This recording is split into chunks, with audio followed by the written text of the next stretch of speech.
Alors, replaçons l'abstention et le mouvement abstentionniste dans le contexte actuel. Ce sont des gens qui, en tout cas pour une partie, ont fait un tour d'horizon politique en disant la représentation démocratique actuelle, le système démocratique par représentativité, n'est pas bon parce que les gens qui ont du pouvoir finissent par abuser du pouvoir. Or, première contradiction, Franck Randa se retrouve à être le porte-parole, peut-être malgré lui, mais en tout cas le porte-parole des abstentionnistes, et il passe sur France 3 avec les bureaux de l'abstention. Alors que c'est un mouvement effectivement qui critique la représentativité et le côté leader, en fait, porte-parole. Autre paradoxe, ce qui me fait douter donc de l'intégrité de Franck Randa, c'est le fait qu'il fait, pour la plupart de ceux que j'ai connais, en tout cas des vidéos qui n'ont pas de contenu informatif. C'est-à-dire en gros, abstenez-vous parce que les autres sont des cons, parce que le système est un système à cons, piège à cons. Contrairement à Étienne Chouard ou à des gens comme Bernard Friot, ou des gens comme Franck Lepage qui apportent vraiment des faits précis, des analyses. Alors je ne crois pas que Chouard soit abstentionniste, mais effectivement c'est quelqu'un qui apporte du contenu en disant voilà, le système est verrouillé, il faut trouver une façon de. Et il propose les ateliers constituants pour écrire la Constitution. Voilà, bon, mais je n'ai jamais entendu Franck Randa, par exemple, parler d'Étienne Chouard et avoir vraiment un discours qui apporte des solutions, qui apporte une information sur pourquoi il faut s'abstenir, autre que par abstiens-toi parce que c'est un piège à con. Voilà, ça me dérange, enfin ça me dérange, ça m'a fait tic. Après je me suis rendu compte d'un truc, c'est que j'ai repensé à ce buzz des abstentionnistes. Souvenez-vous, il y a 1 an et demi, quand tous ils ont déchiré pour les régionales la carte électorale.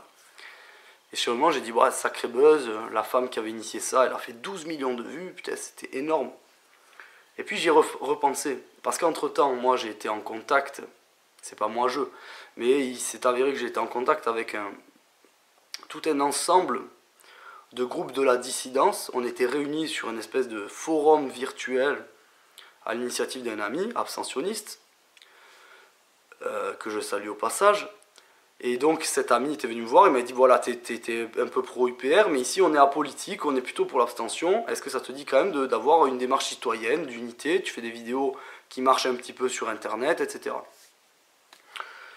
Et on s'est retrouvé donc les antivirus, citoyen.org, les Anonymous, les décrocheurs de drapeaux, Sylvain Baron, la triple sortie Yannick Hervé. Je vais en oublier, hein. Il y avait Jordan X, il y avait beaucoup de monde, entre guillemets, des youtubeurs un peu influents, des gens de la dissidence, avec régulièrement des conférences sur ce forum virtuel qui s'appelle le Mumble. Il y avait Gérard Fouché qui passait sur le Mumble, il y a eu Philippe Pasco, il y a eu Thierry Borne par exemple, donc même s'il avait monté un mouvement politique, il était quand même plutôt apolitique, dans une démarche un peu rock'n'roll. Il y a eu Monsieur de Sibiental qui a parlé de l'économie. Il y a eu aussi l'avocat de Dieudonné, d'Anglehan, Monsieur d'Anglehan. Terrain Trash, beaucoup de gens comme ça qui sont passés pour parler sur un forum. L'idée c'était de créer du lien entre les gens de la dissidence et d'essayer de trouver une façon de s'unifier, quoi, dans des actions collectives. Et je sais que la personne, mon ami qui gérait cette organisation-là, a appelé à plusieurs reprises Franck Randa, qui se disait l'abstentionniste qui énerve les cons, qui avait une certaine notoriété, et jamais il n'a répondu présent. Donc, je me dis pourquoi il vient pas, tout ça. Et puis, en fait, Franck m'apparaît comme étant quelqu'un qui critique, dans l'émotionnel, et qui n'apporte rien. Et puis j'ai repensé. Et quand je le vois s'acharner sur Asselineau, je me dis mais c'est quand même le comble du comble. Parce que les abstentionnistes, à mon sens, ont tout intérêt à ce qu'on parle de la construction européenne, qui est actuellement le verrou qui empêche au peuple d'avoir sa démocratie. C'est pas moi qui le dis, c'est Jean-Claude Juncker en personne, le président de la Commission européenne. Il n'y a pas de choix démocratique contre les traités européens. Donc, moi je suis tout à fait comment dire, je respecte l'abstention, mais je respecte d'autant plus les gens qui, dans la pensée, dans le mouvement abstentionniste, qui ont fait un tour d'horizon complet, une critique globale du système. Les médias appartiennent à des milliardaires, ce sont les banquiers qui payent les campagnes présidentielles. Donc ce système de démocratie représentative, même s'il y a beaucoup d'abstentionnistes, ne va pas tenir compte des abstentions, il n'y a pas de référendum, le vote blanc n'est pas reconnu, l'abstention n'est pas reconnue, donc élection piège à con. Bon. Mais ces gens-là qui ont fait ce raisonnement, qui ont eu cette démarche, qui ont fait cette démarche intellectuelle, à mon sens, ils doivent partager leurs connaissances. Et je ne vois pas de quoi on pourrait parler dans ces sujets-là, pour éveiller, pour vraiment passer une information sérieuse. Je ne vois pas comment on pourrait éviter le sujet de la construction européenne, des traités européens, de l'article 104 du traité de Maastricht, de la construction anticonstitutionnelle qui a débuté à Maastricht. Je renvoie au discours de Philippe Séguin, de l'article 123 du TFUE, qui est la poursuite de l'article 104 du traité de Maastricht, qui donne le pouvoir économique aux banques privées, qui gagnent des intérêts, le business le plus juteux étant le business de la créance ou de l'endettement des États. Je gagne de l'argent en prêtant à des États. Ils vont me rembourser avec des taux d'intérêt. L'article 123 du TFUE est primordial à ce niveau-là. Je ne comprends pas pourquoi dans le mouvement des abstentionnistes, qui semble-t-il est fait de personnes raisonnées, intelligentes, qui ont fait un tour d'horizon du système, pourquoi on n'a que la figure creuse, excuse-moi de le dire Franck, t'es pas creux toi, mais en tout cas ton discours est creux, la figure creuse donc de Franck Randa, qui est, entre guillemets, qui se dit le porte-parole plus ou moins des abstentionnistes. Pourquoi on va jamais au fond des choses avec les abstentionnistes? Pourquoi il n'y a pas un partage d'informations pour aider les autres à venir écrire leur constitution? Voilà tous ces paradoxes qui me font dire que Franck Randa est un agent du système. Je ne parlerai pas non plus de sa situation économique personnelle, c'est quelqu'un qui a des entreprises. Il y a des dossiers qui ont tourné sur internet à son sujet qui disent voilà, c'est un mec qui gagne de l'argent, il est magouilleur, il y a des gens qui disent que c'est un peu un magouilleur, etc. En tout cas, c'est un businessman. Et qui est-il ce mec businessman pour venir dire aux gens ne votez pas, etc. C'est un peu louche, voilà. C'est quelqu'un qui aurait des intérêts aussi, probablement dans certains milieux de business. Bon bref, je parle pas de ça, mais ce sont des détails qui m'ont mis la puce à l'oreille. Qui est-il? Comment aujourd'hui peut-on parler d'Asselineau en disant que c'est un collabo, alors que cet homme a fait 480 conférences?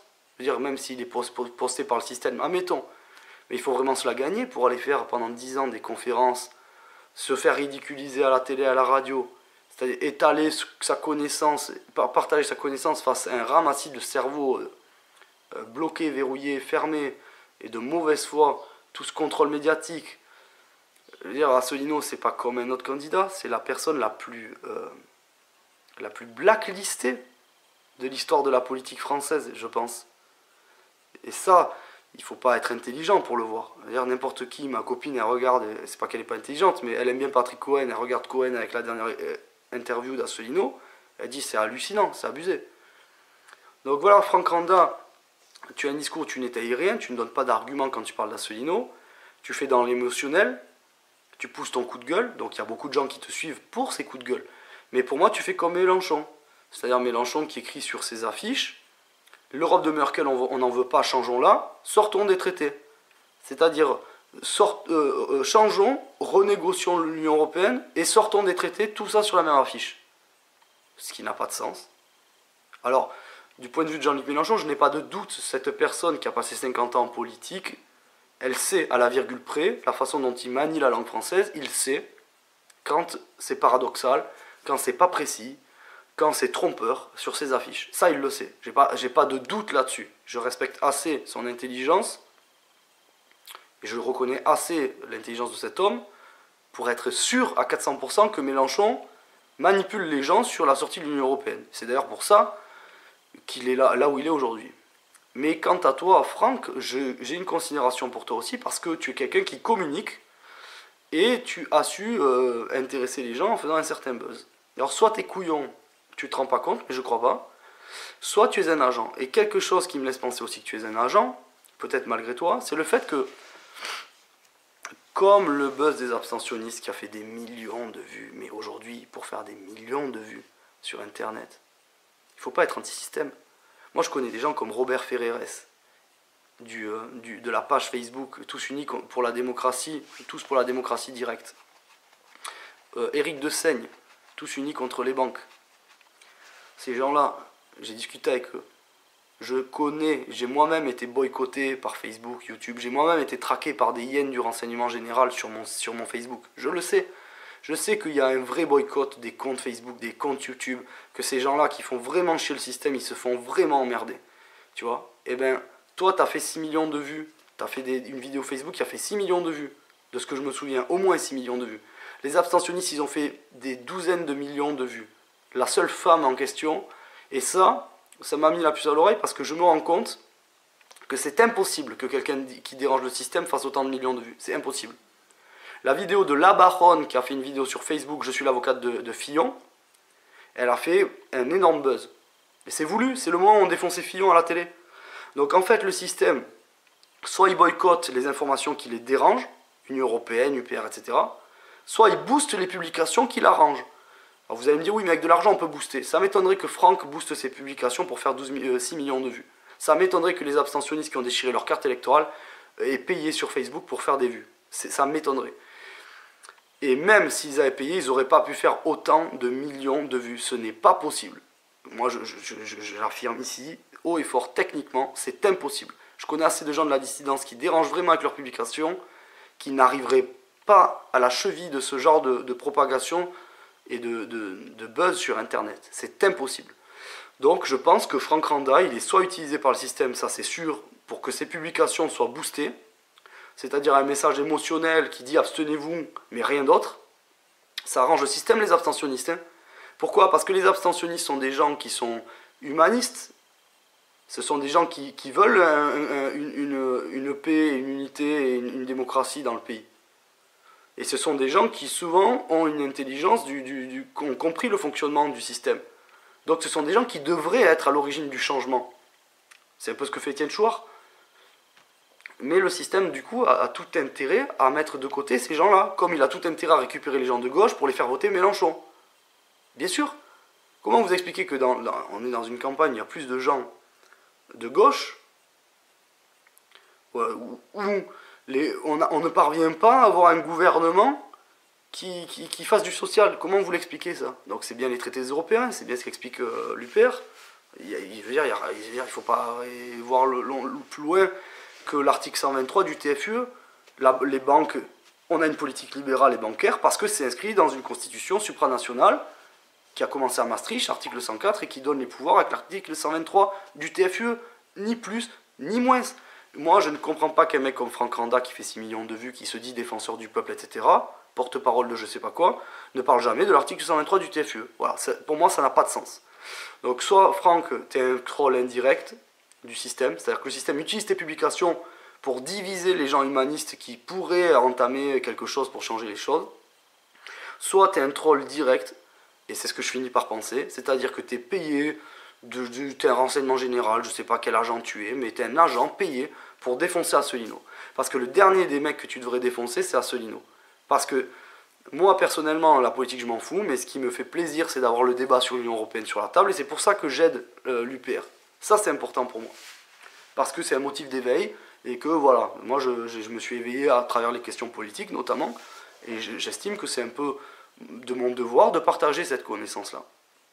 Mais pour moi, tu n'as aucune crédibilité, Franck, et même tu es complètement paradoxal, et donc tu es un agent, parce que je respecte ton intelligence. Je pense que quand on fait des vidéos comme tu les fais, tu as une intelligence, tu sais parler aux gens. D'ailleurs, tu es un directeur d'entreprise, donc tu n'étais pas le dernier des couillons. Donc si tu sais ce que tu fais, tu restes volontairement en surface, comme Mélenchon dans l'émotionnel, et tu le fais pour une raison. La raison, c'est pourquoi tu le fais. Et je pense que tu le fais pour défoncer Asselineau. C'est bien la dernière vidéo que tu fais sur Asselineau. Et je pense que c'est pas la seule, parce qu'on m'a dit que tu avais déjà parlé d'Asselineau en mal, et de l'UPR, de la secte UPR et tout ça. Donc voilà, t'es un troll, Franck. T'es un troll, c'est pas grave. Mais ne cachons pas la réalité. C'est-à-dire que Moi je vais dire t'es un troll, comme Usul est un troll, comme Ozon Causé est un troll. Et ça veut dire quoi au niveau de la communication? Ça veut dire que le système a pris des positions d'avance. Il voit l'euroscepticisme monter. Il n'est pas dupe le système, il voit les adhésions de l'UPR. Il se dit sans médias, les mecs ils récoltent, c'est le mouvement politique qui monte, c'est impossible. Donc il se prévaut. Le système il contre-attaque, l'Empire contre-attaque. Sur internet il voit les chaînes eurosceptiques qui montent et il dit il faut les détourner. Alors c'est facile, comment il va les soudoyer, les Usul, Mediapart et tout ça. C'est tout le business de la manipulation intellectuelle. Hein. C'est comme Lordon ou Onfray qui vient sur le plateau là d'un média il y a 2 semaines qui dit le système il est pas électoral, il n'est pas crédible, les candidats ils proposent pas de récupérer la souveraineté, ils parlent pas de la sortie de l'Union Européenne et des traités, c'est une mascarade. Pourquoi Michel Onfray ne parle pas de Asselineau, qui est le seul à proposer l'article 50 et avoir un discours cohérent, comme Jacques Sapir. Bon, Jacques Sapir il fait pas de la philosophie, il parle pas des candidats, il est économiste. Il pourrait parler à Asselineau, mais encore. Mais que Onfray dise, il n'y a pas un candidat qui défend le Frexit. En gros, c'est ce qu'il dit sans dire. Il dit, il n'y a pas un candidat qui propose de récupérer la démocratie par la Constitution, par recouvrer notre Constitution. Ben, Onfray est utilisé par le système pour faire le troll. Soit il fait le troll, soit il se rend pas compte qu'il fait le troll et alors il est bête, et je pense qu'il est pas bête, exactement comme Franck. Voilà. Donc au niveau communicatif, effectivement, on se rend compte aujourd'hui qu'il y a toute une élite intellectuelle qui sert les intérêts du système et avec des gens qui sont récupérés par le système en communication. Je pense que Franck Randa, ben, tu fais partie du lot. Bon après voilà, j'ai rien d'autre, j'ai rien contre toi, je te passe le bonjour et c'est comme ça. Mais c'est pour les gens qui le soutiennent, c'est pour les gens qui ne voient pas encore comment cette manipulation de communication est intense. Après, on est dans un système où on s'éveille.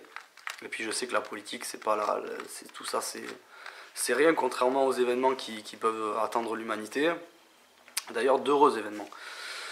Voilà, donc je vous embrasse tous et puis je vous dis à plus les amis.